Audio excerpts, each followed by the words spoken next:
En comunicación telefónica con nosotros el señor Alejandro Curino, quien es presidente de la Sociedad Argentina de Investigación Clínica y además es investigador del CONICET. Buen día, Alejandro. Perdón, y ex docente de mi hermano también. No, pero es más importante que sea ex concejal. ¿Qué pasa? Buen día, Alejandro, ¿cómo le va? Buen día, ¿cómo están? ¿Cómo Bien. es eso de ex docente del hermano de alguien? En la carrera de agronomía, ¿puede ser? Ah, sí, hace unos cuantos Muy años bien. de eso. Y era jefe de trabajos prácticos de química biológica en ese momento de la carrera de agronomía. ¿Qué título? ¿Y qué dice tu hermano? ¿Bien o mal? ¿Qué opinas? No, bien. Y química biológica es una materia que tengo entendido que padecen mucho los que cursan biología. Y los que cursan agronomía, los que cursan biología les suele gustar, los que cursan agronomía les gusta menos porque obviamente les gusta Bien. más el campo, Claro. no tanto el laboratorio.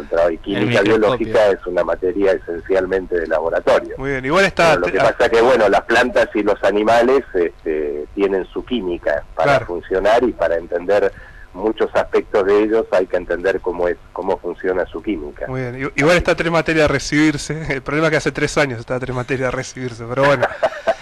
Está Carlos Reyes, es mi nombre, lo saludo. Buen día. Buen día. Mandale un saludo de mi parte. ¿Cómo no? entonces. Será dado entonces.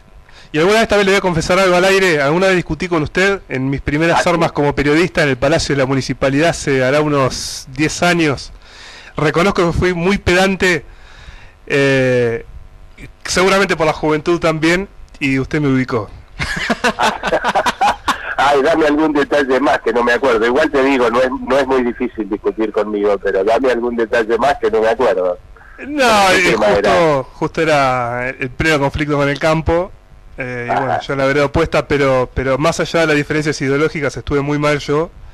Ajá. Y por supuesto que aún recordando ese momento ahí en el Palacio de la Municipalidad, lo recuerdo como una gran enseñanza, porque uno puede estar de acuerdo o no en algunas cosas, pero lo que no se puede es ir llevándose el mundo por delante, y mucho menos con la juventud. Pero bueno, una enseñanza que me deja, y bueno, vale reconocerlo al aire también. Bueno, te agradezco enormemente el concepto, habla muy bien de vos ese reconocimiento. Repetime tu también. nombre, por favor. Carlos Reyes es mi nombre. Ah, Carlos Reyes, Encantado. sí, te ubico. Bueno, me alegro que haya servido. Bien, vamos a hablar un poco vamos a ponernos serios, vamos a hablar acerca de esta declaración que salió desde la Sociedad Argentina de Investigación Clínica. ¿Querés contarnos un poco acerca de esto, acerca de las vacunas? ¿Qué tenés para comentarnos? Sí, bueno, primero decirle a la audiencia que la Sociedad Argentina de Investigación Clínica, como su nombre lo indica, es una de las sociedades científicas más grandes del país en número de socios, y obviamente todos los socios estamos comunicados, hacemos un congreso, organizamos también uno de los congresos más grandes en cantidad de asistentes todos los años.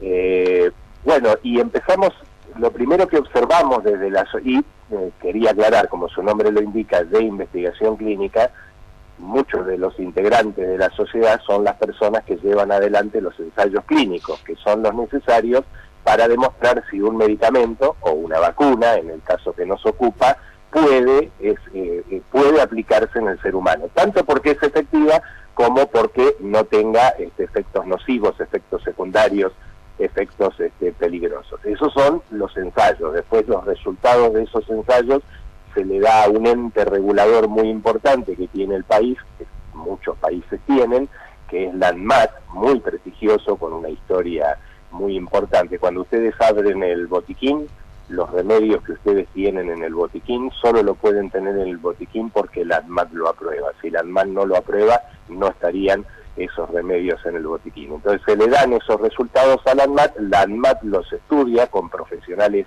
muy serios que tiene de hace muchos años, que no cambian de acuerdo al cambio de partido político que esté en el gobierno, cambia la dirigencia, pero los profesionales quedan, y ellos son los que autorizan o no.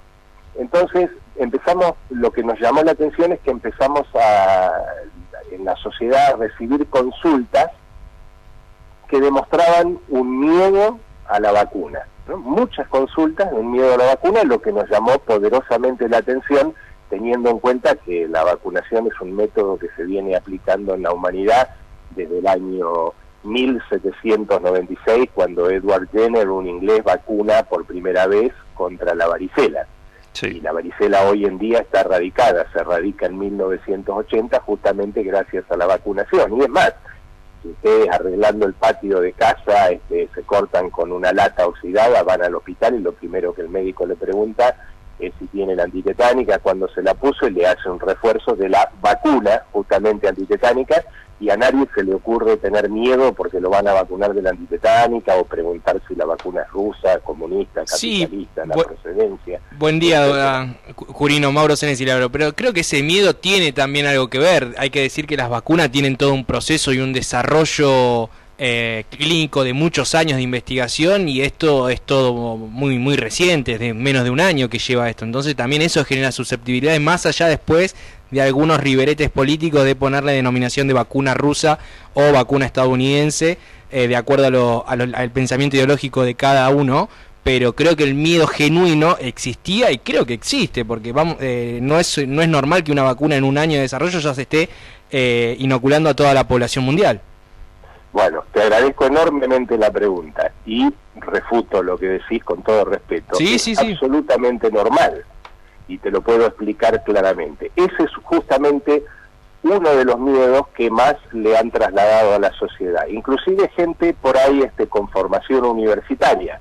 Sí, bueno, pero escuchen, nunca una vacuna se desarrolló tan rápido. Y es cierto, nunca una vacuna se probó, ¿no? No se desarrolló, sino se probó tan rápido en ensayos clínicos su efectividad. Y esto tiene una explicación lógica. Primero y principal, por la gravedad de la pandemia.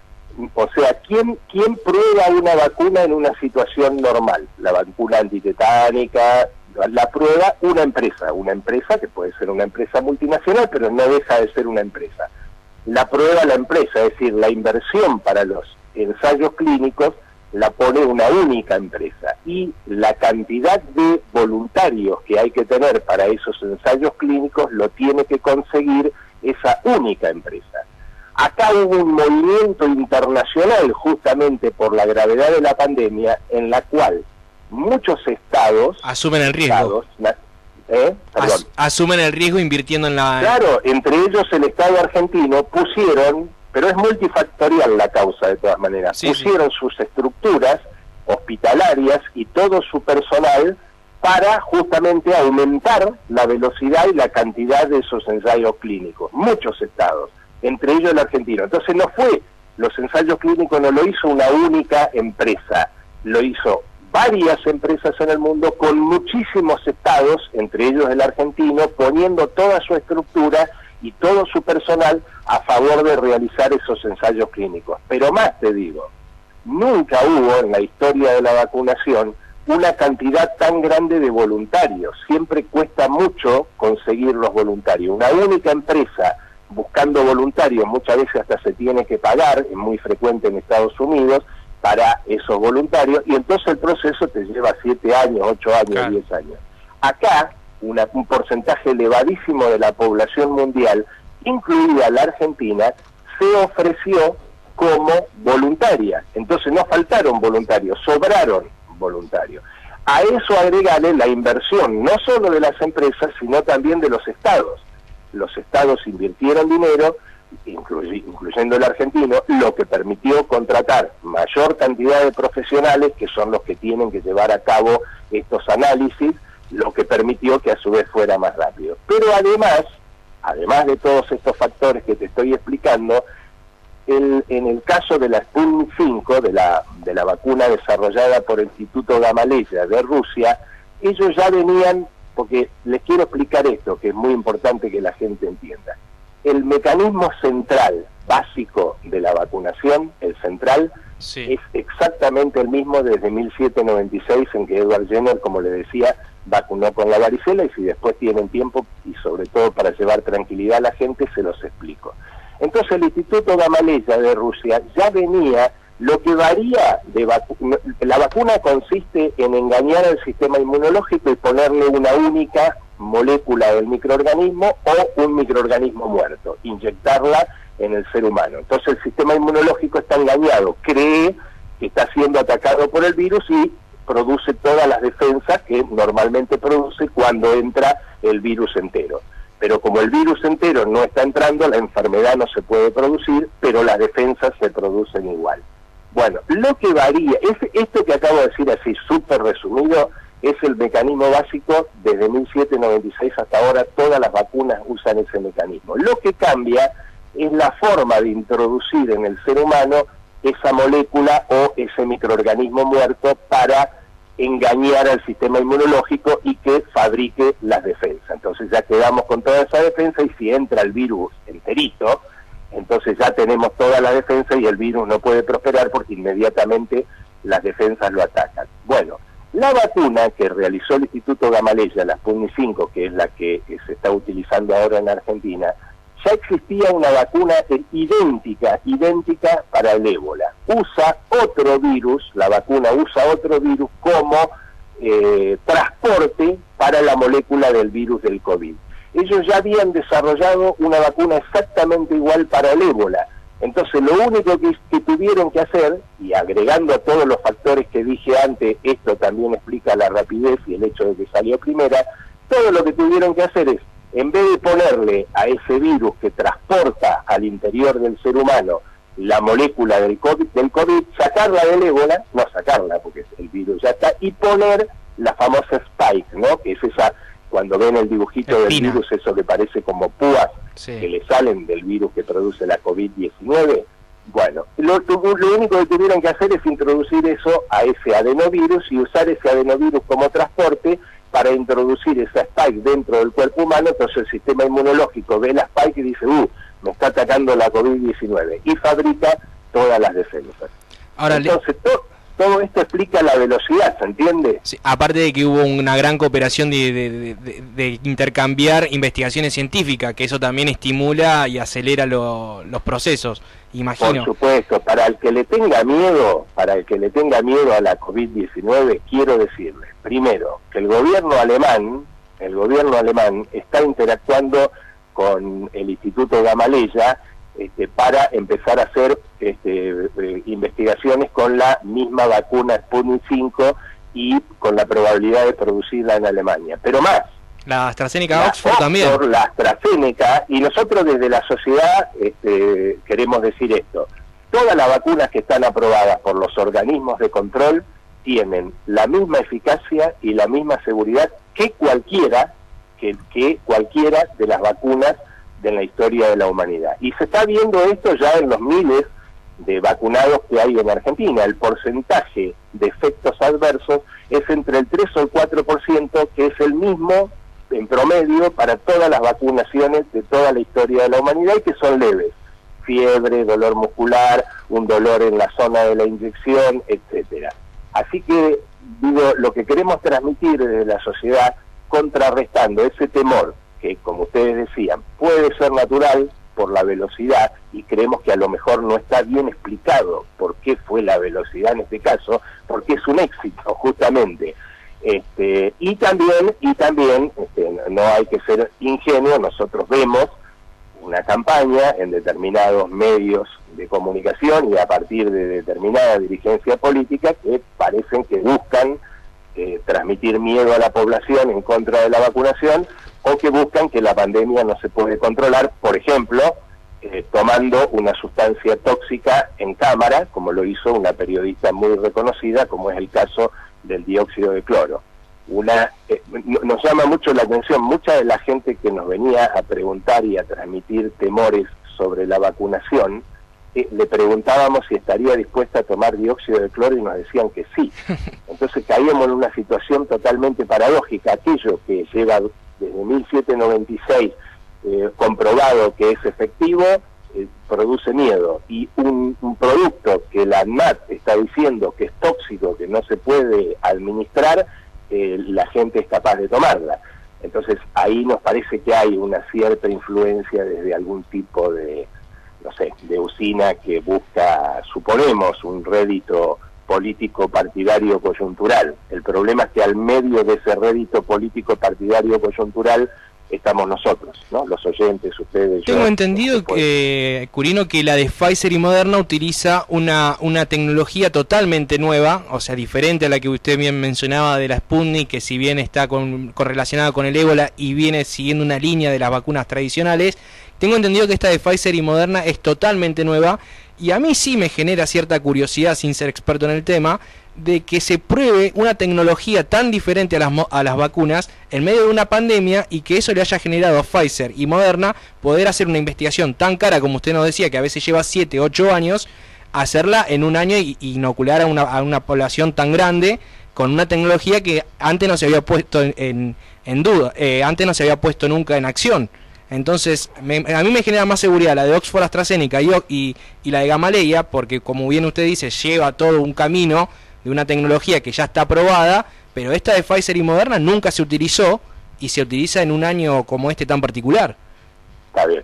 A ver, es muy acertado el comentario también. Vamos a hacer una diferencia entre lo personal y lo que dice porque yo estoy dando esta entrevista en representación de la Sociedad Argentina de Investigación Clínica, como presidente de la sociedad. Entonces, en lo personal, coincido con vos. Yo, en lo personal, me pongo cualquiera. La primera que me llamen, sí, yo también. Pongo. Esto es lo personal. Ahora, si puedo elegir, elijo la Sputnik 5 o la AstraZeneca. ¿Por qué?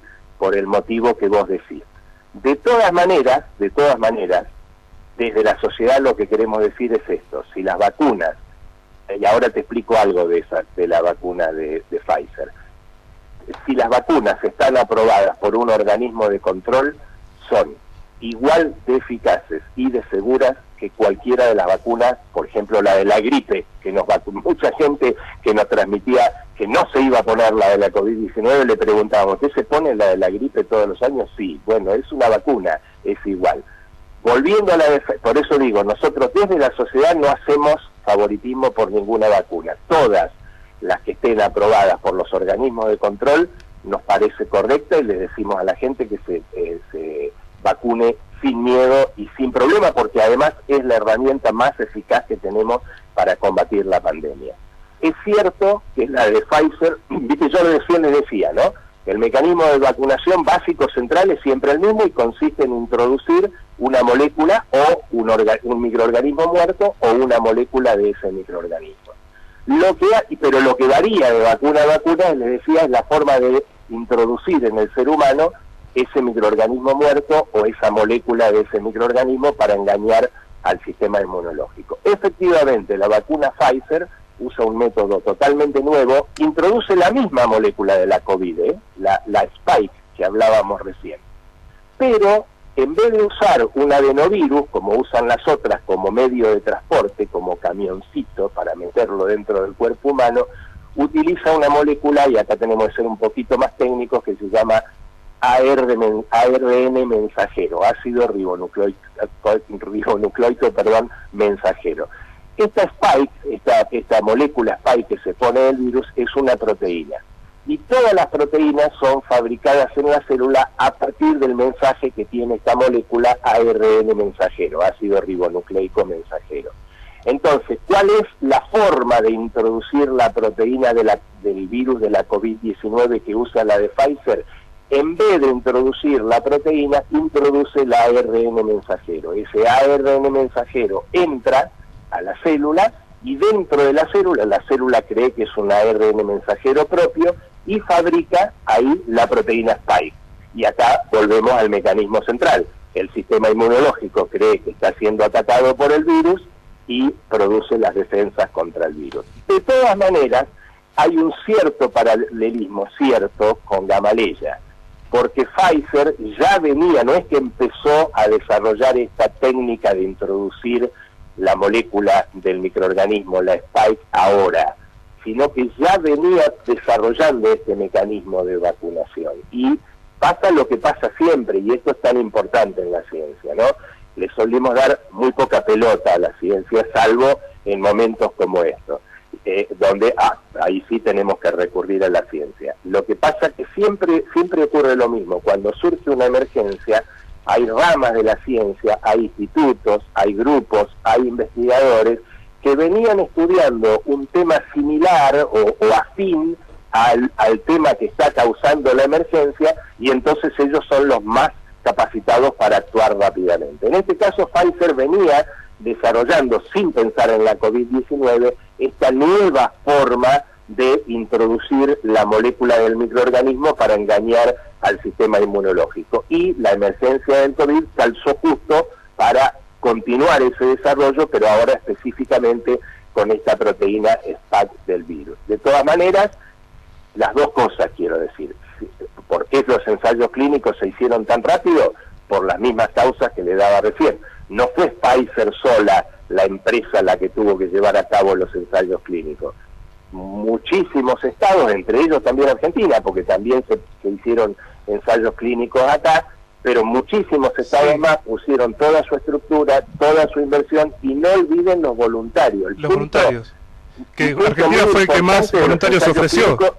¿Cómo? Argentina fue el que más voluntarios ofreció y no llega la vacuna de Pfizer. Bueno, ahí hay un problema. El problema, ya entramos en temas legales que yo no soy especialista, pero sabemos, por comunicaciones con las autoridades, desde la sociedad, que Pfizer pide cosas que son por lo menos llamativas desde el punto de vista legal, ¿no? Por ejemplo, había documentos que tenían que ser firmados por el presidente y no por otros ministerios. Bueno, en fin, está teniendo un problema con las entregas, no sé si ustedes se enteraron. Hoy leí en un medio importante que Italia está a punto de iniciarle una acción legal, no porque la vacuna sea insegura, queremos aclarar eso, sino porque no está cumpliendo con el contrato que tenía con el gobierno italiano. Por retrasos en las entregas. El número de vacunas, de todas maneras insiste que se había prometido, ¿no? De todas maneras, insisto, el organismo de control estadounidense equivalente al ANMAT es la FDA, que viene de Food and Drug Administration. Es también un organismo súper reconocido a nivel internacional, y nosotros como sociedad queremos decir que si está aprobado por la FDA, tiene la misma eficacia y la misma seguridad que cualquier otra de las vacunas, y yo si me la tuviera que poner, si vale algo mi ejemplo, me la pongo. Yo me pongo la primera que esté disponible, porque pero no tengo ninguna duda de que la herramienta más eficaz que tenemos para manejar y terminar con este problema es la vacunación. No la única, pero la más eficaz. Curino, para ir cerrando, quería hacerle una consulta que tal vez le excede, en realidad dos consultas. Una acerca de cómo ve el ritmo de vacunación en nuestro país, y la segunda acerca de si cree posible que se pueda lograr esta famosa inmunidad de rebaño en este 2021. Bueno, ahí empiezo por la segunda, en cuanto a la inmunidad de rebaño. El otro día un colega de ustedes me hacía una entrevista también y me decía que hablando, no recuerdo ahora con quién, no viene al caso, y no sé en qué contexto, porque a lo mejor estaba bien, en un contexto adecuado, digamos, le decía que toda pandemia a lo largo del tiempo termina desapareciendo o debilitándose el microorganismo, lo cual es lógico por un mecanismo de selección darwiniana. Si el microorganismo es tan efectivo que destruye al cuerpo donde se reproduce, en este caso al ser humano, si destruyera a toda la humanidad, se destruye también el propio virus. Claro. De manera que va a haber un mecanismo de selección darwiniana de disminuir la efectividad y la mortalidad producida por el virus, porque si no, insisto, desaparecería el propio virus. Entonces es muy probable y es cierto que a la larga, con el tiempo, la mayoría de las pandemias terminan disminuyendo o desapareciendo o disminuyendo su gravedad, y una de las razones es justamente el efecto rebaño que se alcanza, según el especialista que uno consulte, cuando el 60 o 70% de la población tiene defensa. Ahora, el tema es si logramos ese efecto rebaño a través de la vacunación, es decir, que entre 60 y 80% tenga defensa por vacunación, o porque el proceso transcurre naturalmente. Es decir, bueno, entonces, ¿para qué hacemos la vacunación si a la larga vamos a llevar a eso? Porque la diferencia fundamental entre un proceso y el otro es el número de millones de muertos, ¿entiendes? Si yo espero a que el proceso curse naturalmente y dentro de 4, 5, 8, 10 años, nadie lo puede predecir, finalmente lleguemos a esa inmunidad de rebaño, en el medio capaz que ustedes, yo y muchos de los oyentes que nos están escuchando no estamos. En cambio, con la vacunación, al hacerlo mucho más rápidamente, nos aseguramos de salvar millones o miles de millones, tal vez, de vidas. Entonces esa es la diferencia fundamental. Y en cuanto a la primera pregunta, el ritmo de vacunación, obviamente que podría ser mejor, pero bueno, es la que el gobierno ha logrado en esta especie y lamentable, ¿no?, que lo dice la Organización Mundial de la Salud, esto no lo digo yo, competencia que ha surgido entre distintos países para hacerse de la vacuna. De todas maneras, creo que el gobierno actuó muy rápidamente y no se dejó llevar por estos comentarios de que si la vacuna era comunista o era rusa o qué sé yo, y adquirió la primera que pudo adquirir, que es esta, la Sputnik 5, que casualmente o no, tal vez, es la que mejores resultados está demostrando y es la primera que salió. Pero también me parece muy adecuada la política que está teniendo de tratar de conseguir todas las que se pueda, ¿no? Para marzo vienen, no quiero arriesgar el número porque no lo tengo presente en este momento, pero viene una enorme cantidad de la de AstraZeneca, que la droga básica se fabricó en laboratorios privados de Argentina, y viene también la otra vacuna china, que también utiliza adenovirus, o sea, muy parecida a la rusa, y viene también la que la Organización Mundial de la Salud está distribuyendo a todos los países del mundo. Así que yo creo que para fines de marzo, abril, vamos a tener un porcentaje de vacunación bastante importante, ¿no? Bien, Alejandro. Lo cual nos alegra profundamente. Alejandro, te pido 1000 perdones, pero ya nos está corriendo la tanda, y lo que sí me gustaría poder conversar contigo acerca de la financiación de estas vacunas. Me llaman mucho la atención los precios que se manejan, siendo que los estados han sido los que más han aportado, y luego del ANMAT, si nos podrías hablar en la semana o la semana que viene, y el suero equino hiperemune, si puede ser. Cómo no, Bueno. a disposición, y no tienen nada que disculparse, al contrario, el agradecido soy yo por la cantidad de minutos y la Sociedad Argentina de Investigación Clínica por la cantidad de minutos que nos dieron. Y hubiéramos querido un poquito más, pero bueno, te dejamos entonces el compromiso para una próxima llamada. Muy amable, Alejandro. Cuando quieran, estoy a disposición, que tengan buen día. Bien, ahí pasaba Alejandro Curino, presidente de la Sociedad Argentina de Investigación Clínica y además investigador del CONICET. Nosotros nos vamos a una pequeña tanda y ya regresamos. Desde Bahía Blanca, Buenos Aires, Argentina.